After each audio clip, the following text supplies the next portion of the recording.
Bismillahirrahmanirrahim. Assalamualaikum warahmatullahi wabarakatuh. Waalaikumsalam warahmatullahi wabarakatuh. Pertama saya ucapkan terima kasih kepada Ibu Kepala Sekolah yang telah memberikan kesempatan dan waktunya untuk saya melakukan kegiatan pembebasan coding dan kecerdasan artifisial. Dan terima kasih juga kepada Bapak Ibu Guru hebat SMA Wacana yang juga telah meluangkan waktunya untuk mengikuti kegiatan ini. Baik, mungkin saya tidak akan lama. Saya hanya ingin mungkin memberikan penjelasan dari apa yang sudah saya dapatkan dari hasil BIMTEK ya. Dan juga mungkin Bapak Ibu juga sudah mengetahui tentang coding itu seperti apa, itu seperti apa. Dan tinggal bagaimana caranya kita menerapkan bahwa coding dan kecerdasan artifisial ini bisa diterapkan di sekolah.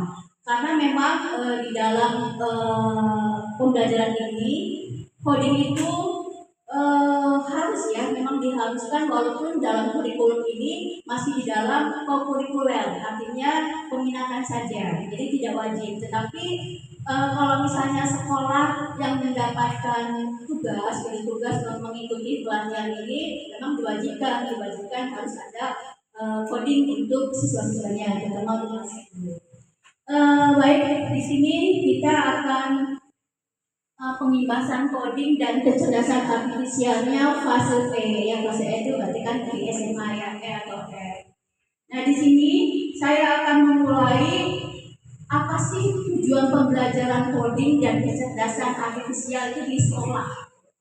Ya, di sini sebenarnya ada beberapa.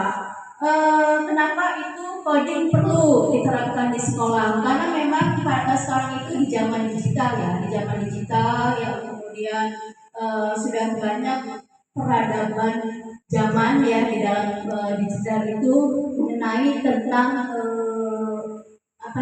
pemrograman atau konsep-konsep bagaimana caranya orang itu membuat sebuah aplikasi ya, atau game, atau misalnya ada beberapa contoh-contoh di dalam kehidupan kita sehari-hari. Nah, di sini memang kita harus mengenal dulu konsep dasarnya seperti apa.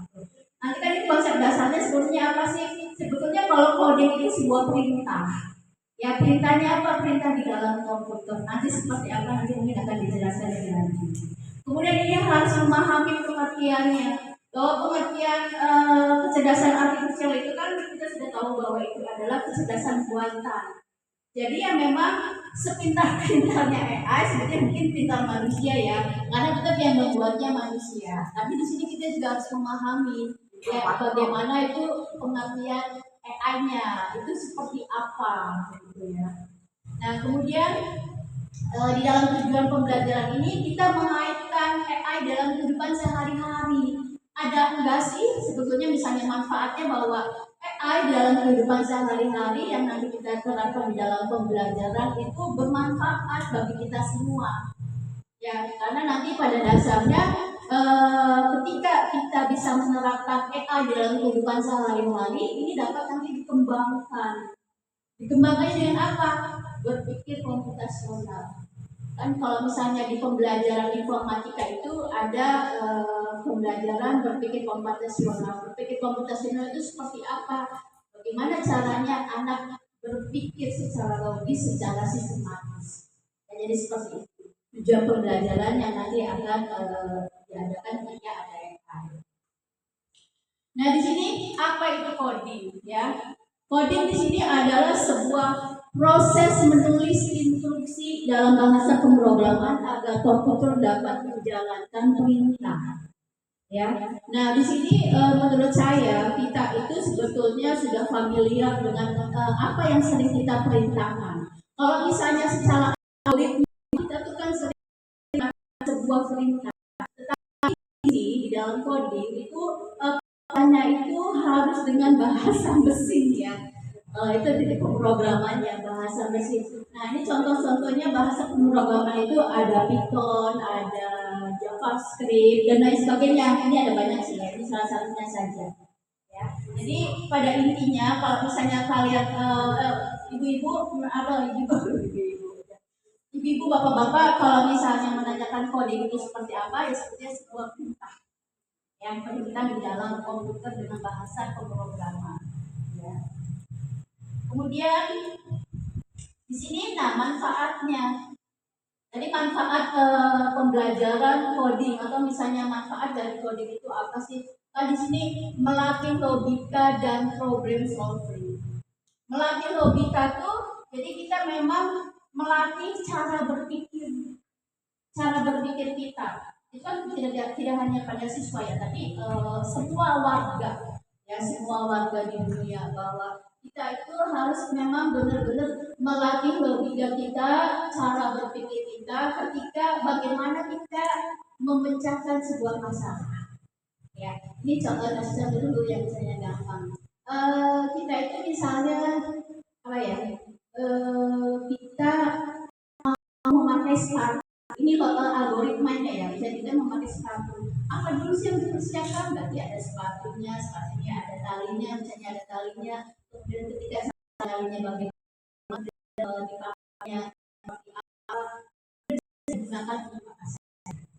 Jadi itu kita melatih logika kita, ya melatih cara berpikir kita dari hal yang mudah sampai mungkin hal yang tersulit. Nah, di situ nanti kita memecahkan masalahnya bagaimana nih caranya ketika kita menggunakan sepatu. Jadi seperti itu. Ya, tapi ini banyak sekali ya, banyak sekali problem-problemnya. Kemudian di sini membuat aplikasi game dan website. Ya, coding ini bisa nggak sih membuat aplikasi? Banyak aplikasi-aplikasi yang dibuat oleh coding. Ya, banyak yang mungkin Bapak Ibu sebetulnya sudah mempergunakannya di dalam kehidupan sehari-hari.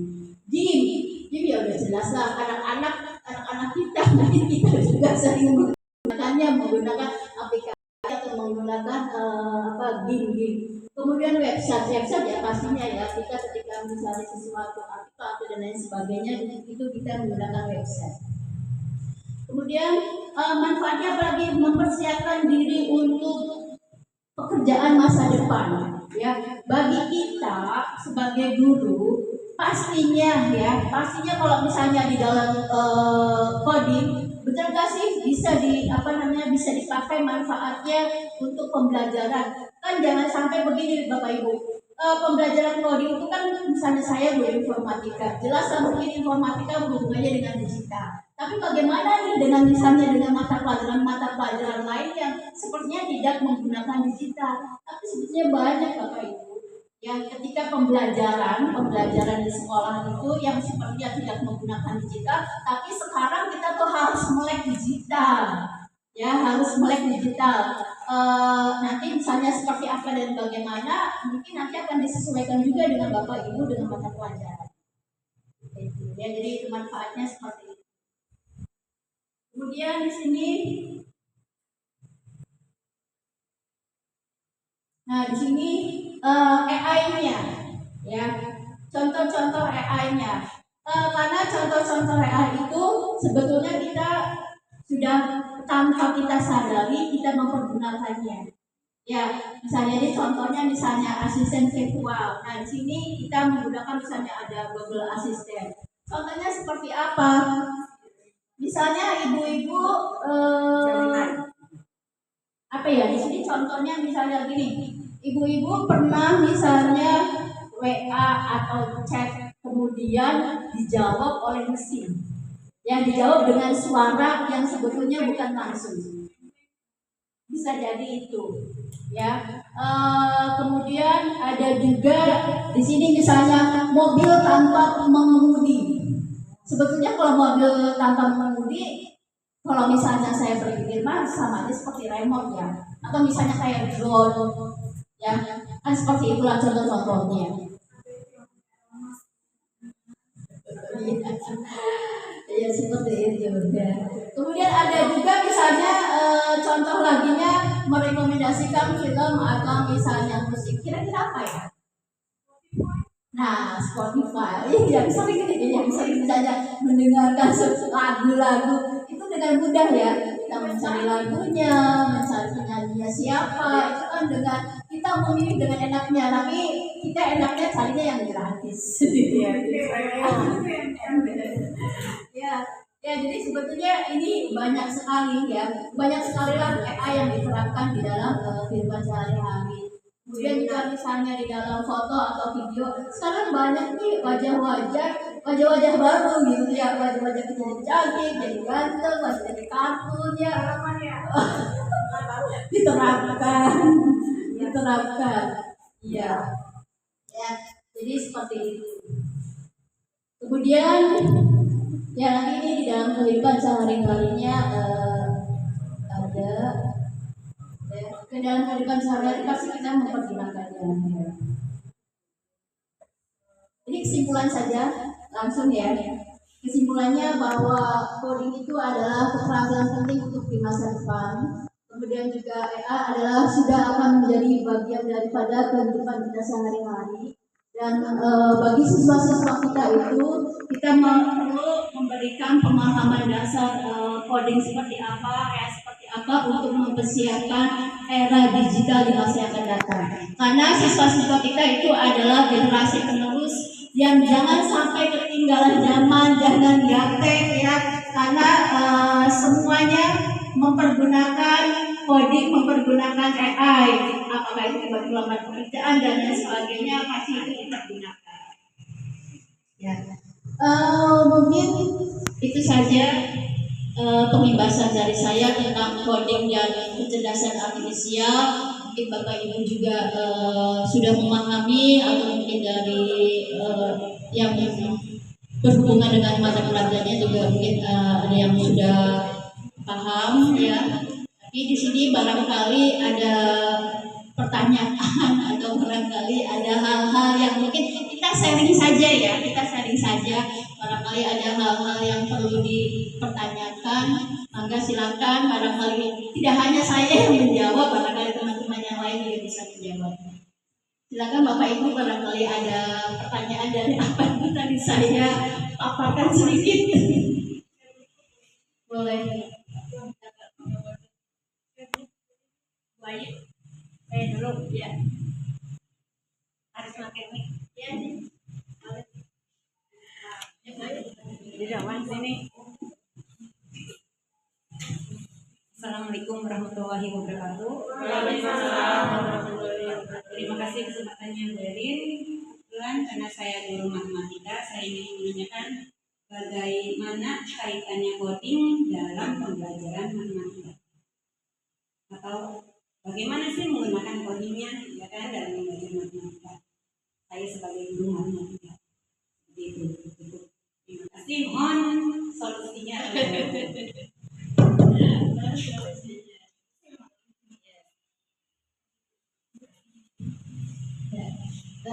Terima kasih Bu Ayu. Ini memang pertanyaan yang bagus ya, mungkin pertanyaan yang mungkin semua guru mata pelajaran juga bertanya seperti itu. Tapi memang matematika itu berkaitan banget dengan coding gitu ya. Jadi begini, pada dasarnya yang namanya coding itu kan diterapkannya tidak hanya kepada informatika, matematika atau misalnya mata pelajaran yang lainnya. Tapi kalau misalnya di sini Bu Ayu kan mempertanyakannya bagaimana penerapan coding di mata pelajaran matematika ya. Di sini saya tidak bisa menjelaskan misalnya seperti apa sih bagaimana, karena nanti hubungannya itu dengan materi pembelajaran di matematikanya sendiri gitu ya. Kan mungkin matematika itu kan banyak simbol-simbol tuh, banyak simbol-simbol perintah atau misalnya apa seperti apa, saya tidak begitu paham untuk matematika. Tapi yang jelas di situ hubungannya dengan matematika, kan kalau matematika itu kan kebanyakannya perintah.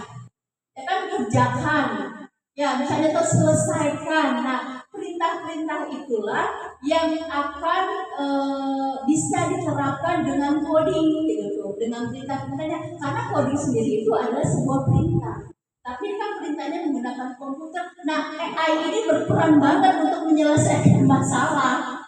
Ya, tapi ini humor saya ya. Sepertinya kalau misalnya kita menggunakan AI kan apakah menggunakan GPT, apakah menggunakan Gemini, kita mencari sebuah permasalahan, mencari pertanyaan, mencari artikel, itu ada semua. Ya. Dan itu jawabannya tuh kebanyakannya mungkin, ya mungkin 90% kita puas gitu.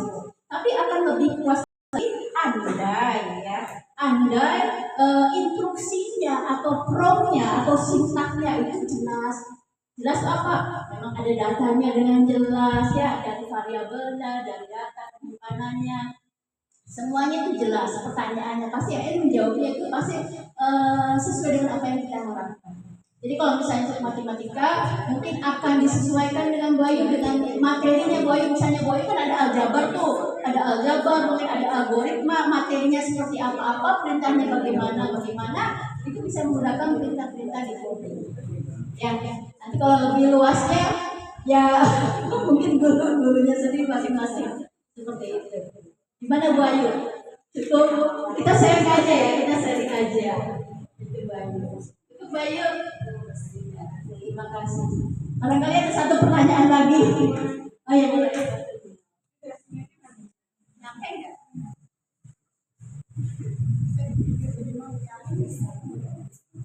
Assalamualaikum warahmatullahi wabarakatuh. Terima kasih banyak sudah berkesempatan. Pertanyaan saya mungkin simpel ya, jadi karena saya bukan guru matematika, saya guru bahasa Inggris. Pertanyaan saya adalah manfaat coding dalam kehidupan sehari-hari, bukan sebagai guru ya, tapi sebagai masyarakat itu bagaimana itu penjelasannya, ya singkat sama contohnya. Terima kasih. Assalamualaikum.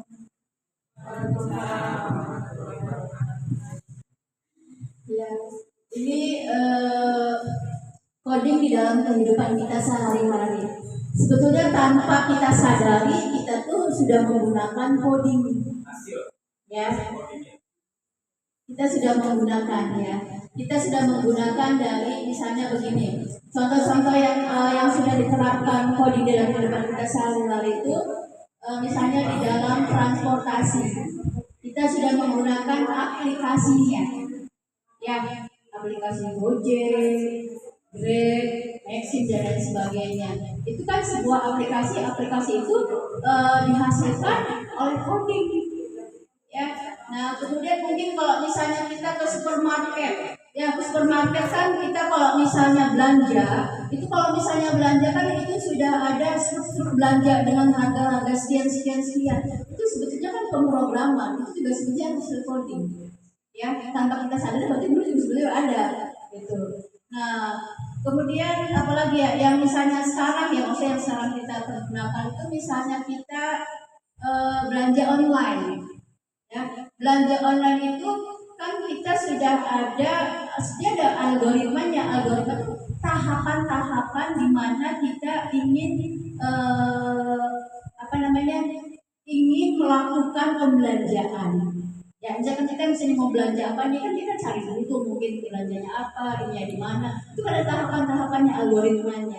Nah, perintah-perintahnya kita kan melaksanakan perintah-perintahnya. Nah, itu sebetulnya kan coding. Ya. Nah, cuma kita mempergunakannya sudah berupa aplikasi, sudah jadi. Ya, sudah jadi. Itu di aplikasi. Kalau misalnya kita main game, kita tinggal mainnya saja. Itu juga sudah jadi berupa game. Atau misalnya kita mau mencari di website sudah bagaimana caranya, mungkin kalau kita sudah tahu kita jalankan, sudah berupa sebenarnya sudah hasil daripada coding. Ya kalau dalam kehidupan sehari-hari sebetulnya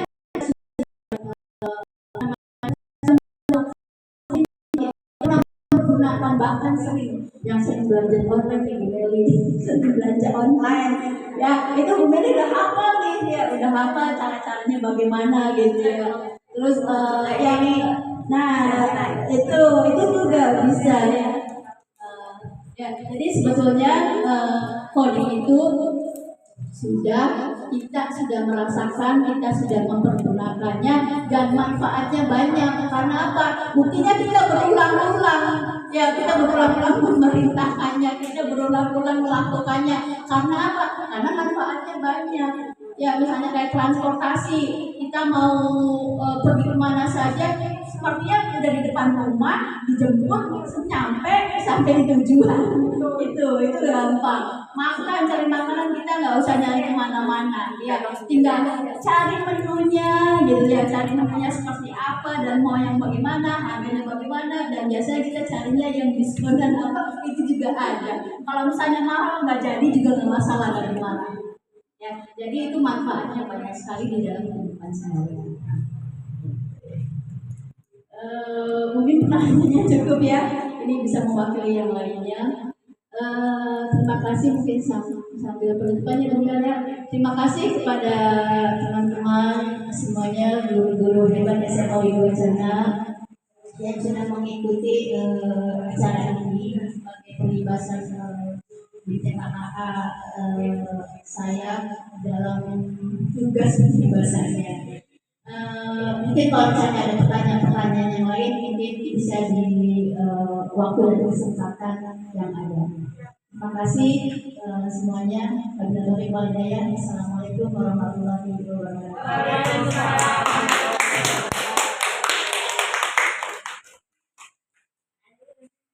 Silakan diminum dulu.